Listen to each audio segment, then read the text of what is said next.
Assalamualaikum, nama saya Mendika dari kelas 6B. Akan menceritakan kisah Umar bin Khattab. Umar bin Khattab adalah sahabat Nabi Muhammad SAW yang menjadi khulafaur rasyidin. Umar adalah khalifah kedua yang meneruskan perjuangan Rasulullah setelah Abu Bakar As-Siddiq. Umar menjadi khulafaur rasyidin selama 10 tahun pada 634 sampai 644 Masehi atau tahun 13 sampai 23 Hijriah. Nabi Muhammad SAW memberikan julukan Umar bin Khattab dengan sebutan Al-Faruq yang artinya pembeda. Umar mampu membedakan kebenaran dan kelibatan. Gelar Umar bin Khattab lainnya adalah Amirul Mukminin yang berarti pemimpin orang-orang beriman. Umar bin Khattab terkenal sebagai sosok yang keras dan pemberani. Bahkan sebelum masuk Islam, Umar sangat menentang Nabi Muhammad. Dia ditakuti kaum muslimin karena kerap menyiksa pengikut Rasulullah.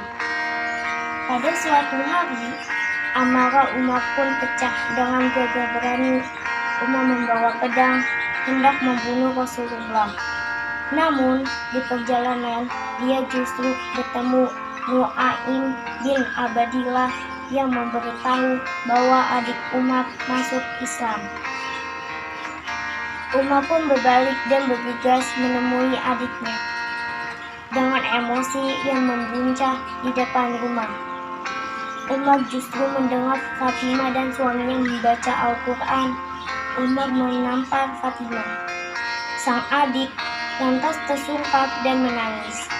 Umar pun melihat bacaan Al-Quran yang sedang dibaca adiknya.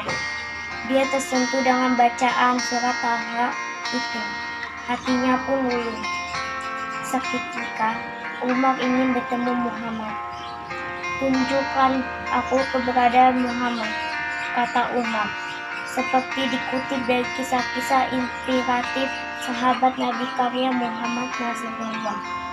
Kali ini Umar tak ingin membunuh Nabi Muhammad melainkan hendak masuk Islam. Umar menuju Darul Akram, tempat Nabi Muhammad berkumpul dengan para sahabatnya. Saat Umar datang, para sahabat panik dan takut Umar bakal menyerang. Namun Rasulullah justru membukakan pintu untuk Umar. "Apa yang membawa datang kemari, wahai Umar?" tanya Rasulullah.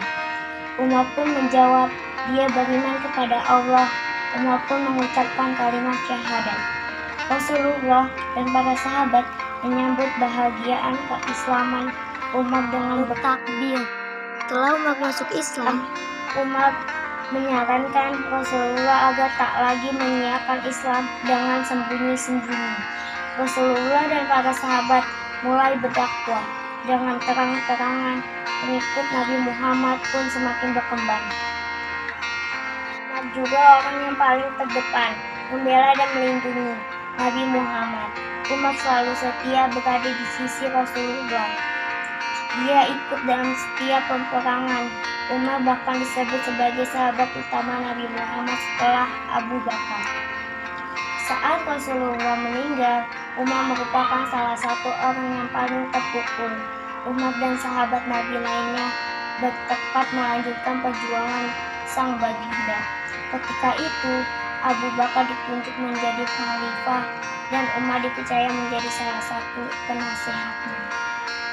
Setelah Abu Bakar meninggal, Umar pun ditunjuk menjadi khalifah kedua. Di bawah pemimpin Umar, Islam semakin berkembang pesat. Umar mampu mengambil ahli Mesopotamia, sebagian Persia dari Kaisaran Sasani. Umar juga mengambil ahli Mesir, Palestina, Suriah, Afrika Utara, dan Armenia dari Kekaisaran Romawi. Umar juga banyak mengubah tatanan pemerintah. Umar mulai melakukan sensus dan mulai menghitung penanggalan Islam saat peristiwa Hijriah. Inilah asal-usul nama tahun Hijriah. Umar bin Khattab meninggal dunia karena dibunuh oleh Abu Lu'lu'ah, saat akan menjadi imam sholat subuh. Setelah Umar meninggal dunia, posisi khalifah diduduki oleh Utsman bin Affan. Sekian dari saya. Wassalamualaikum warahmatullahi wabarakatuh. Terima kasih.